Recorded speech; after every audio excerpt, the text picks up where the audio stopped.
This is Art Unbound, a podcast brought to you by the Portland Art Museum and Northwest Film Center. My name is Kathleen Ash-Milby, and I'm the curator of Native American art at the Portland Art Museum. On this episode of the podcast, I have a conversation with John Lukavic, the Andrew W. Mellon Curator of Native Arts at the Denver Art Museum in Denver, Colorado, and the Dene artist Will Wilson in Santa Fe, New Mexico. One thing that connects the Portland Art Museum and the Denver Art Museum is that we are members of FRAME, the French-American Museum Exchange, which has a rich history of connecting museums in its network through exhibitions and education programs for over 20 years. FRAME provided grant funding for a series of podcast episodes, and we are thrilled to be able to tell these stories with FRAME's assistance. Relevant links can be found in this episode's description and at portlandartmuseum.org/podcast, where you will also be able to find a full episode transcript. John, thank you for joining me today. Thanks for having me, Kathleen. This is a great opportunity to socially distance while working together on a particular project. Great. Well, you know what? I think our audience might be interested in knowing what our connection is, because it does seem that the project is based on these collaborative relationships between museum professionals in the FRAME network. So can you even remember the first time we met? Oh, well, yeah, actually, it was in 2012 officially. Certainly, we've had exchanges probably before that, but in 2012, when I started at the Denver Art Museum, we were planning to be the host organization for the Native American Art Studies Association for the 2013 conference. And that's the opportunity where you and I were able to come together and kind of like work on the program together and over an extended period of time. Right. So our connection has primarily been through NASA, which is the Native American Art Studies Association, that has a conference every 2 years where people in our field get together and present papers and catch up on each other's research. And it's a really fantastic professional network for people interested in Native American art. I think this is a great time to introduce our other guest who's on the line, Will Wilson. Will is an amazing artist who is primarily known as a photographer, but his work also encompasses installation, mixed media, and digital media. And we both had the privilege of working with him over the years, and his incredible photographs and mixed media works can be found in both of our collections. Will, thank you for speaking with us on the podcast. Sure, yeah, thanks for having me. It's a great opportunity to have a great discussion while we're physically distanced. Yeah, and we've known each other for a long while too. I was just talking to my kids about how long I've known you, and the reason I can pinpoint it is because when I met you, I was introduced to you by Jean Quick-to-See Smith. I think shortly after you were finishing your education at the University of New Mexico. Was that your MFA? Yeah, I did my MFA there and had that show in 1997. I think I met you a little bit later than that because my son was a toddler and he is now 21. Oh. So well, we did that show. That makes us old. There was the show with Doug Miles that you curated at the Community House in New York City. That's that right. I was part of. That's right.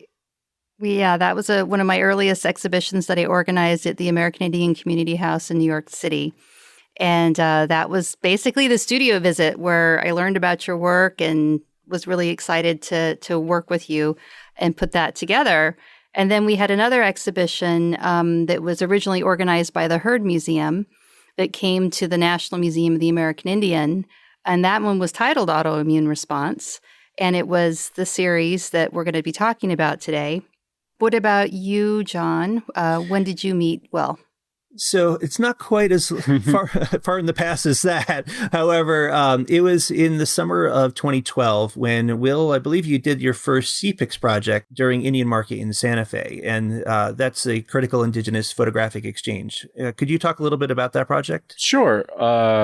Yeah, during the Santa Fe Indian Market in August of 2012, I produced this thing that I now call the Critical Indigenous Photographic Exchange, or CPIX, at the New Mexico Museum of Art. And I essentially set up a photo booth, but I used a historic photographic process called wet plate collodion that was pretty much the process from about 1850 to about 1880. And I think one of the reasons that I was drawn to this historic photographic process in kind of a digital age is that it's such a handmade photographic process. So kind of bringing it back, thinking about kind of the history of technology, but also maybe also thinking about that specific history in terms of kind of federal Indian policy and what was going on in Native nations during that time. For example, the first known images of Navajo or Diné people were when they were essentially prisoners of war after the Long Walk, when they were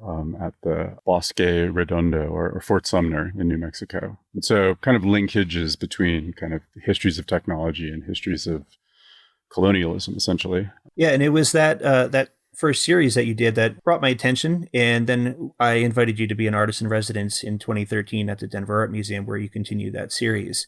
One thing that really was interesting to me in that process is, seeing how when the sitter sits in front of you and seeing what they look like at that moment. And then when you process the wet plate, there's some things that come out on the wet plate that you don't see in person.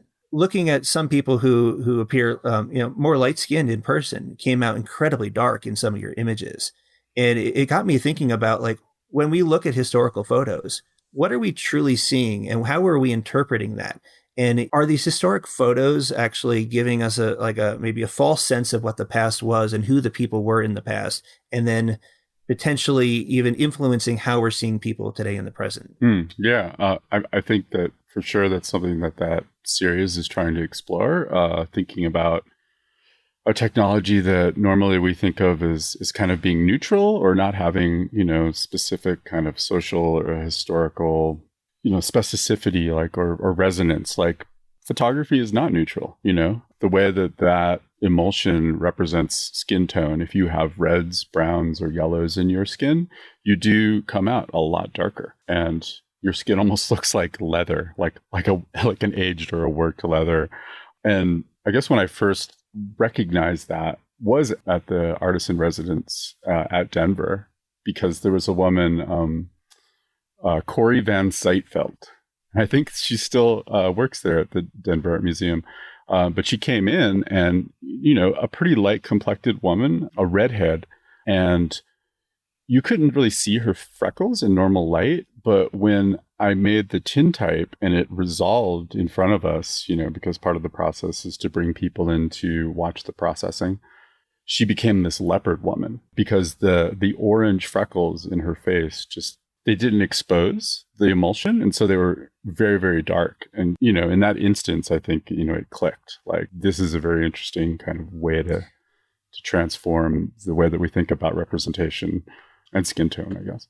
Absolutely. There was another sitter for you at that particular time named Deb Imhula, who is Kiowa and Arapaho. And I wouldn't consider her to have a dark skin. I mean, certainly she has darker skin than I do, but she came out incredibly dark in that photo. And I think it shocked her when she saw it. Yeah, I've had a lot of sitters actually who, on some level, the project was also about thinking about this mythic image of what Native Americans look like. And I think for a lot of people, they go back to the Edward Curtis photographs and they think about that kind of history of what, quote unquote, real Indians looked like. But I think that, the technology and the way that he worked with that technology very much kind of shaped that representation. And I think, just doing this very simple kind of process of sharing an old photographic kind of exchange, it reveals that in a really kind of interesting and significant way. There was an exhibition here at the Portland Art Museum a few years ago, a photography exhibition that you participated in. Will, can you tell us a little bit about that? Yeah, it was a kind of, I guess, response to Edward Curtis. And, it was this interesting curatorial process where Wendy Red Star, Zig Jackson, and myself were brought in to kind of, I guess, dialogue or talk about photography and Native Americans. And the other kind of person in that group was Edward Curtis. I love how Wendy Red Star always referred to him as Edgar. Our friend Edgar that we're having the show with. I think that when most people think about what Native Americans look like, they think about those images. Even if they don't know the Curtis work, it's just, it's part of this mythologized kind of representation in people's minds. And it was an interesting time trying to negotiate that, because I think on a lot of levels, we were just trying to be contemporary artists who are interested in the various mediums that we are, engaged in. It was always framed as this response to this person, Edward Curtis. And hopefully we moved a little past that. One of the things in the early negotiations was just the simple fact of having our names in the title of the exhibition, rather than Native American photographers respond to Edward Curtis, it became Wendy Red Starr, Zig Jackson, and Will Wilson, and Edward Curtis. So I don't know. It's just, it's part of that ongoing work. I think a lot of people think that that's already a foregone kind of conclusion or movement kind of, and we just need to, stop worrying about Curtis. Well, let's talk about another type of mythology in a way, or storytelling.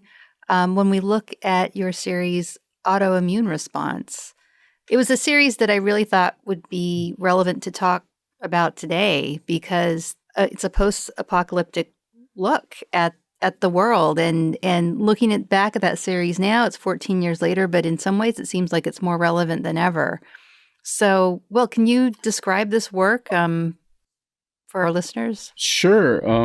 The idea of the Autoimmune Response series, I think, is just about meditation on being Indigenous today and trying to reconcile what, colonialism and kind of a history of genocide has meant for Native peoples and our relationship to landscape and space. So I was thinking about autoimmune disease, which in some ways disproportionately affect Indigenous cultures throughout the world, really. And one thing that's been associated with is rapid change in kind of foodways, lifeways, economies. And as a result, our bodies are attacking themselves. So I was trying to think about how to represent Indigenous folk in this way in the landscape, but also trying to think about the response, right? So how do we claim agency in relation to this situation and move forward? And so that's where the response comes in. So autoimmune response is about, trying to navigate this situation. Well, a question for you, and it's really about that response. One thing that I find really compelling when you look at this entire series as a whole, it almost seems to be kind of like a timeline or like, storyboarding the story where the protagonist in this story is walking in a landscape, but then slowly starts to rebuild the world. But what they're doing, or what this protagonist is doing, is drawing upon Indigenous knowledge from the past to in the present to then build a future.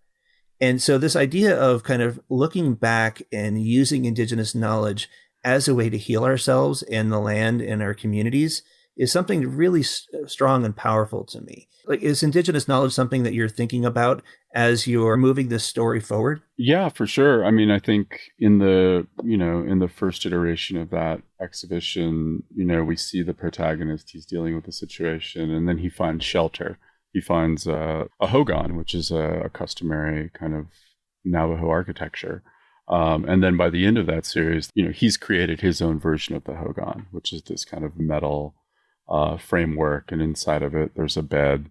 And then after that first series, the hogan becomes a greenhouse because you have to subsist in this new reality. And so I actually got to work with an organization called Native Seed Search in Tucson, Arizona, and they're kind of a seed bank for heirloom variety seed from the Southwest, right? And so they've collected actually a lot of seed, which I think in some ways is kind of, you could think about it as technology, right?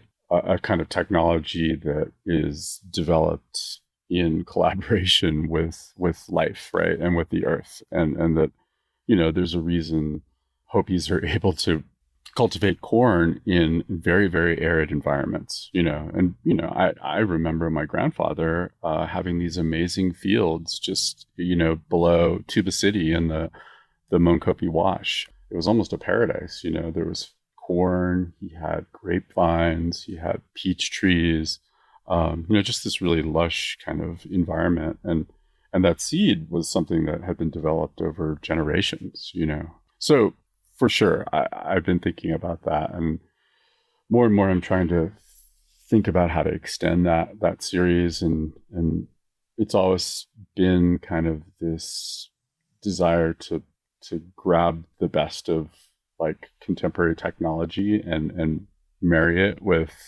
indigenous ways of knowing. The Portland Art Museum has some photographic works from the autoimmune response series. I've also seen you've done installation work, so that's another way that, this storyline has been presented to the public. But at the Denver Art Museum, we have a series of 4 beaded panels that collectively are titled "Weaving the Sacred Mountains," and in them there are I don't remember. I don't have the dimensions in front of me, so I can't remember how big exactly they are. 16 inches square. Yeah, it's this big. Everyone on the podcast can see my hands right now. Mm-hmm. So yes. So at the Denver Art Museum, we have these 4 beaded panels that are titled collectively "Weaving the Sacred Mountains" from the autoimmune response series. And within each one are beaded QR scan codes, or codes that you can scan with your phone to then access a video of your protagonist in these 4 sacred landscapes related to the 4 sacred mountains of the Dene people. Could you talk about how you're choosing the media in which you're bringing forth the series, whether it's photograph or installation, or, in this case, kind of a merge between the physical, beaded panels and the technological aspect with the digital video recordings? Yeah, I grew up being around weavers. My aunt and my grandmother, they had probably 400 or 500 head of sheep. We would shear them, and I would help them do this amazing process. You shear the wool, you take that wool, you wash it, you card it, you clean it again, you dye it, you spin it by hand, and then you start this process of weaving. So this customary practice, I think, has just always been, it's something I've been around and experienced and wanted to participate in, but to bring my own, I guess, ideas and language to it. And so I really think about them as functioning as storytelling devices. And again, the QR code or the quick response code was always something that kind of fascinated me because of its potential for, accessing or being a portal to other kind of types of media, right? And so the 4 sacred mountains of the Navajo, it defines Deneta, or, our kind of basic landscape or universe. So I got to travel to each one of those sites and kind of don the garb of the autoimmune response protagonist to kind of further that story. As a photographer, I think that there's something kind of intrinsic about that media that always keeps you on your toes in terms of, technologies, story technologies. Well, autoimmune response to me has always seemed very cinematic and very epic in its storytelling. They're very large works that are actually composite images, and you actually are the protagonist in this series that appears in each iteration over and over again. And you can follow that story from the beginning, which is autoimmune response number 1, which I believe is the only image in the series where you're not wearing a gas mask. Mm-hmm. And that gas mask becomes a really powerful symbol and icon throughout the work. Can you talk about your choice to use that and how that might relate to some of what's happening today? Yeah, sure. I've been thinking a lot about that, particularly at this moment where it's like a scab has been torn off, a wound. And I've been thinking a lot about the Black Lives Matter movement and, you know, what happened to George Floyd and what happened to so many other African-American folk. And one of the mantras that's come out of that kind of awareness and movement is the idea of I can't breathe, right? And I think that's pretty central to my kind of thinking about kind of what's going on in Indian country, on the Navajo Nation in particular, especially in relation to the history of extraction and uranium and the uranium mines and people who worked in them. So I was talking to my daughter about this, about kind of slow form genocide. I think that Native people have experienced historically, and kind of an offshoot of the autoimmune response series is something that I've started, and it's tentatively called Connecting the Dots, although I'm not sure about that name, but I have this map that was developed by the Navajo Nation EPA in association with the US EPA, and it kind of pinpoints 521 abandoned uranium mines that are present on the Navajo Nation. And, you know, with the radioactivity, that toxicity is going to be around for a very long time. You know, the men and women who worked in those mines and were exposed to the uranium dust a lot from lung cancers. And, you know, they were doing it, I think, kind of as good citizens, thinking about it as a way to kind of support a country that hasn't always been, you know, great to Native folks, but they really wanted to support this effort during the Cold War. And, you know, now we're dealing with the kind of negative externalities of that, the history of this. And so, you know, I think that autoimmune response character is also kind of thinking about some of that history. And I don't know how the intersection between this kind of, you know, fictionalized character on landscape is gonna work with this real world situation. But I'm kind of doing a photographic survey of these mines, and I'm now using drone technology because I think it's a really interesting way to image landscape and to kind of image environmental injustice. So that was kind of a long answer, but, you know, I think that artists are good people at imagining interesting solutions to complex situations. and, you know, that's what I'm trying to work on. Following that line, there's a very strong connection between kind of overt forms of racism and structural racism, but also in the case that you're talking about there in Navajo Nation with uranium mines, you know, environmental racism. And all the challenges that you just mentioned, but also thinking about kind of the current situation with like COVID-19 and the extreme challenges that Navajo people are experiencing currently with this situation, and everything from getting shipments of faulty materials or like, you know, protective materials to just even, you know, tourism in the state where, you know, that crosses the reservation there, that is bringing mm-hmm. a lot of challenges to the people. Kathleen even you know, mentioned to me just the other day, we were talking about the face shields that you've recently created.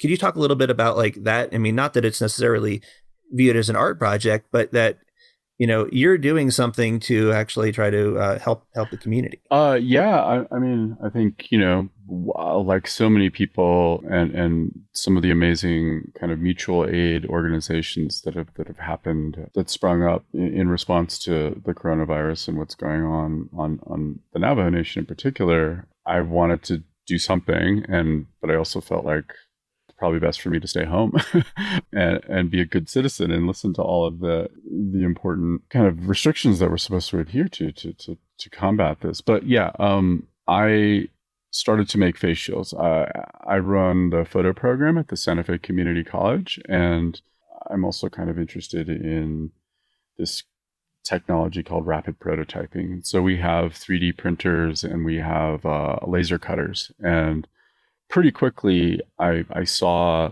that people were posting designs for face shields and face masks online. So yeah, I mean, I have, you know, relatives who work with the senior centers in Tuba City, and they were putting a call out for PPE. They hadn't gotten, you know, adequate protection from people. And so I wanted to make sure that they had stuff. And then a friend of mine saw my post on Facebook, and she organized a concert. And in one evening, we raised a couple $1,000s. So I've got enough material to make face shields all summer long. So I'll continue to do that. And hopefully there won't be a second wave, or people will be ready for that second wave when it does come. Will, earlier you were talking about customary arts rather than, say, what a lot of people might be more familiar with the terms traditional art or contemporary art, but we know that binary is so problematic, because everything that is contemporary now may become traditional later, and it's a problematic way of classifying things. But I've heard you talk about your art as being trans-customary, which brings in elements of the past but also allows a lot of room for the future. Can you talk about that aspect of your work, and then perhaps give us a sense of some of the current projects you're working on that relate to this trans-customary way of making art? Yeah. Imagine you're a photographer who's interested in photographing Native folks, and you have the opportunity to make images with this really cool historic photographic process of actors wearing the Dances with Wolves costumes, blended with costumes produced by the folks who worked on Alien and Predator. So in a nutshell, it was a dream come true for me, and for, some of the ideas that I've been kind of thinking about and playing with. There's well, I'm not sure what it's going to be, but I had the opportunity to collaborate with Ben McPherson, who's an artist and a filmmaker who's working on a tentatively titled Black Moon Rising, which kind of tells the story of a kind of apocalyptic past where, instead of white folks colonizing the Americas, an alien race does. And how do, the protagonists, in this case, Indigenous folks from the Americas, deal with this? How do they negotiate this? How do they survive in the face of this strange new force that's arriving? So I'm excited about that, and what it might become, and what role I might play in it. But it's still kind of pretty tentative at this point.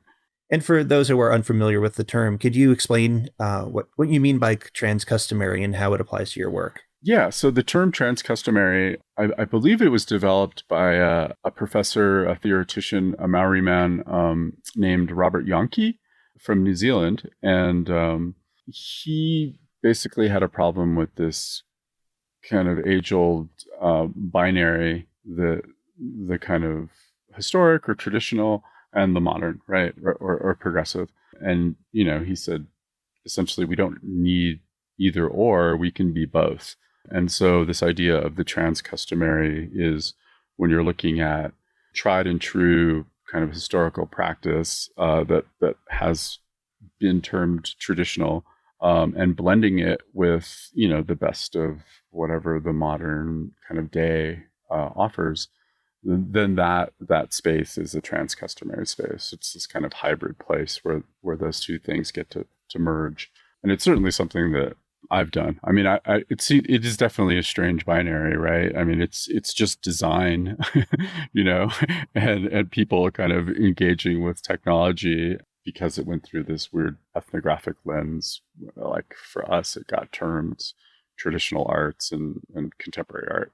Anyway, trans-customary is a useful term, I think. Well, do you consider your work part of a movement that people refer to now as Indigenous futurism? Sure. I like that term. I think that it's a destabilizing term because people don't usually think of Native folks or Indians and then the future in the same breath. And, it's got a nice ring to it, Indigenous futurisms.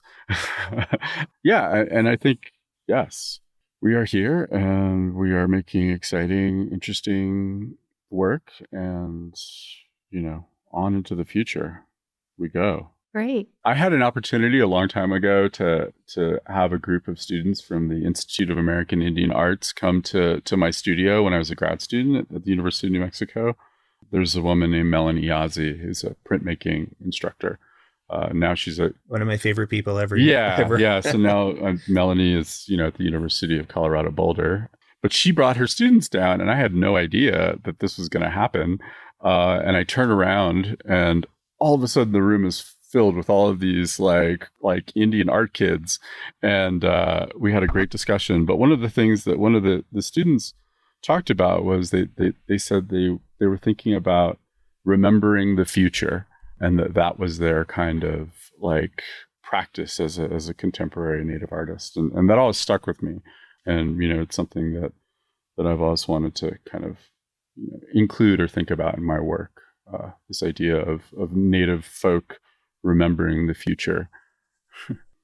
That actually brings up an interesting idea that I'd love to explore if we just have a second, is that you mentioned working with Melanie Yazzie and her students. And I'm really curious about what you've done, as an established artist, to reach out and mentor a younger generation of artists and encourage them in to move forward with their work and to bring new ideas into the future. Yeah, I think it's it's one of our jobs. It's one of our responsibilities as folks who are creative and professional. It's a lot of hard work to get an MFA and then to get a job at an institution. And then I think I've always taken that responsibility very seriously and tried to find folks to reach out to and mentor, particularly Native folks. I count now as collaborators and artists, but former students like Erica Lord was somebody that I worked with early on at the Institute of American Indian Arts. And then more recently at the community college, this young woman, Kaylee Spitzer, who's Casca Dene, kind of from the Yukon territory up there. She approached me a few years ago and said, hey, I really want to learn this process, this tintype process. And I'm really interested in how you're using it to kind of question, the myth of the image of Native folks. And she's kind of taken that on and made a name for herself. And recently, Kaylee and I had a 2-person show at the Hood Museum, which is at Dartmouth College in New Hampshire. And so we got to manifest this new SIPICS project that was more collaborative. And she made images and I made images, and we had this wonderful 2-person show. She's interested particularly in kind of imaging, I think, like her generation's negotiation with ideas of race, gender, and sexuality, and kind of how those all intersect. So a lot of the images that she's making of are, mixed race folks who don't define themselves, binarily, if that's a term, in terms of gender or sexuality. And yeah, she's taken it in a completely different direction than how I was working with it. And I think it's really kind of strong, powerful work. You mentioned the younger generation of artists and how they're bringing forth kind of new and creative ideas into their work. Who do you have your eye on? Who should we be paying attention to? I think we should be paying attention to like an amazing cohort of kind of next generation artists.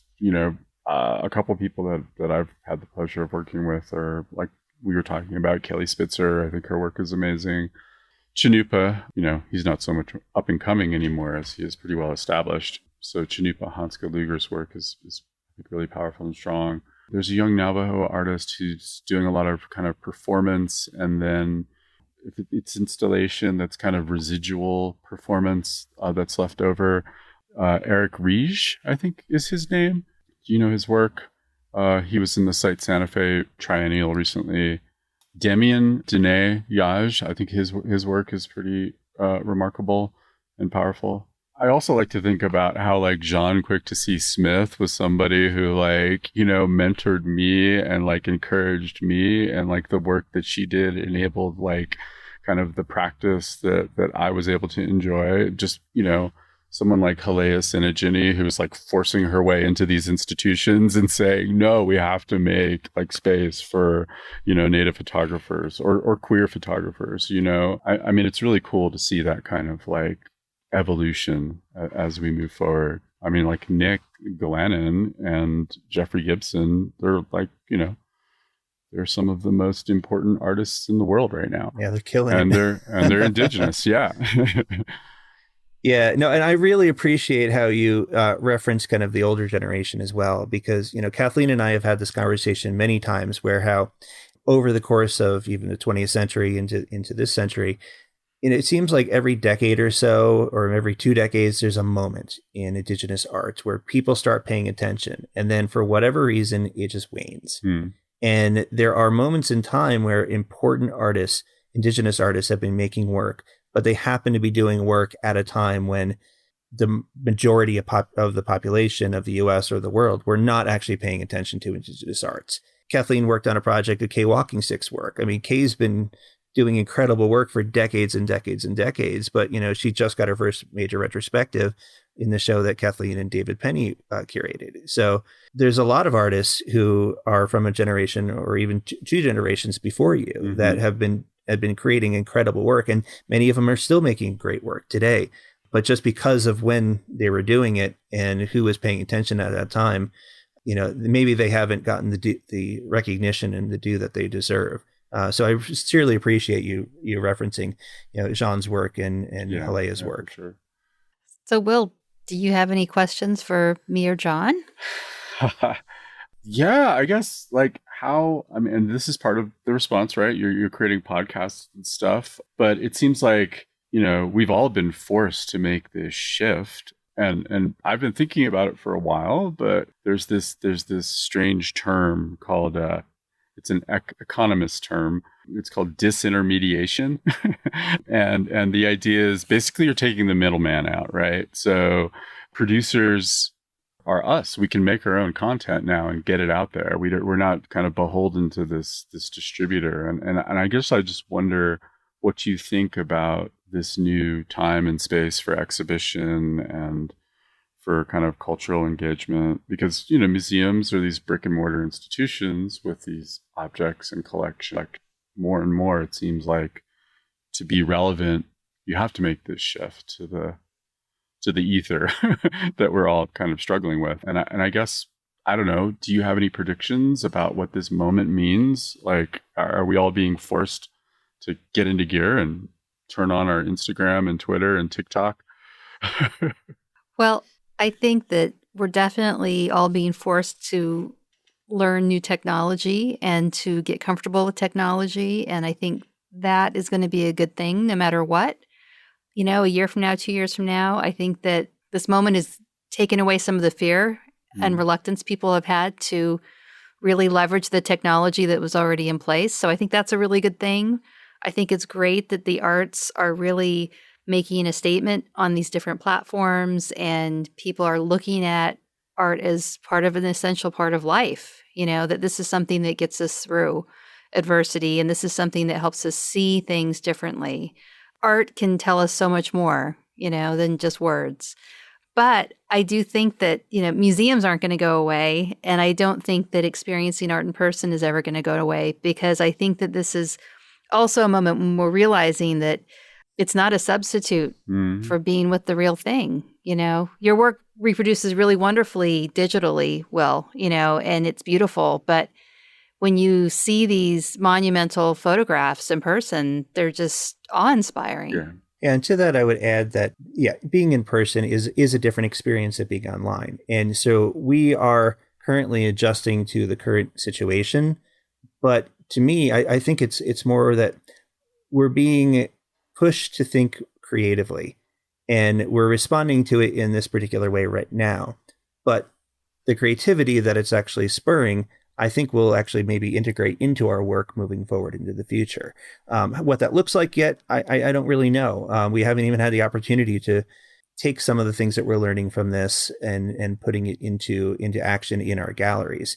We are learning, I think, in the process of by putting out digital content, how people are using the content and how it may be different than they would use the content in a gallery setting. and also, you're talking about kind of like the democratization of putting information out there. Like we're in a world now where everyone's a curator. We have curators on Pinterest. The secondhand clothing store down the street, has curated a selection of clothing. What that means, I'm not sure. But as people who are professional curators and working in an institutional setting, I think it's interesting to see how other people are engaging in aspects of the work we do, not the totality of the work we do. And I consider myself to be kind of a cultural observer and, a lifelong learner. And I'm looking at what other people are doing. And, some of it is very inspiring. And I think moving forward, I think we can take kind of the best of this experience and just see where we can go with it. Great. Well, this has been a lot of fun. It's been great to hear your voices and reconnect with you. Well, it's been a while since we've been, certainly a while since we've been face to face. John, I always enjoy talking to you, and we've got ongoing projects all the time. One of the best things about my job is the people that I get to work with and being able to work in this great community of artists and scholars of Native art. So I want to thank you both for joining us today. John, is there anything you'd like to promote for the Denver Art Museum? It's my understanding that the museum has already reopened. Just like every other institution, we're adapting to the ongoing situation with COVID-19, social distancing, comfort levels of people and general safety. So we have opened one of our museum buildings to the public with time tickets. So that way we're able to limit the number of people that are getting into the institution at a given time. But we've got some, great programs, across the board. My personal projects, we're in the process of finishing up the reinstallation of our Northwest Coast and Alaska Native galleries, and we're deep into the planning for the reinstallation of our Indigenous Arts of North America floor. We're incredibly blessed at the Denver Art Museum for having over 20,000 square feet just for Indigenous arts. I have a few other exhibitions that are coming up in the near future, but we haven't officially announced them yet. So stay tuned and keep checking out the Denver Art Museum's website, denverartmuseum.org, and kind of keep up with what we're doing. And Will, thank you for your time and telling us how this time in history has impacted you and your work. Is there anything else you'd like to tell our audience? I'm sure they'd love to know how or where they can see your work in person once it's safe. Yeah, so I guess you can check out my work, all this on the website, and I should get busy kind of updating that. But there's some new work there. I'm really excited about this kind of tentatively titled Connecting the Dots project. Boy, there's been so many cancellations and stuff. I was the Yale University Art Gallery's artist in residence this year, and I haven't been this year yet. But we may still do that. It depends on what's going to happen in the fall. But the plan was to do the Civics project there. And what else? Keep an eye out for Black Moon Rising. So that's all I'll say about that. But if you do a little digital sleuthing, you'll come across some really cool stuff, hopefully. Okay, great.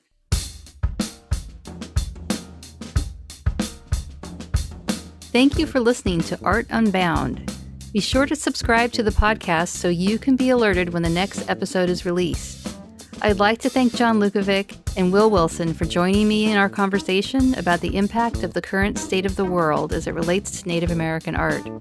I'd also like to thank Frame, the French-American Museum Exchange, for providing the funds to make this series possible. Thanks also to Mark Orton for providing music for this episode, and for our producer, John Richardson. Be sure to visit portlandartmuseum.org and nwfilm.org to learn about our exhibitions, learning, and community partnership programs, film center opportunities, ways to support our organizations, and more. If you have an idea for an episode of the podcast, fill out the online form at pam.to/podcastidea, and someone from our team will work with you to incorporate your suggestion.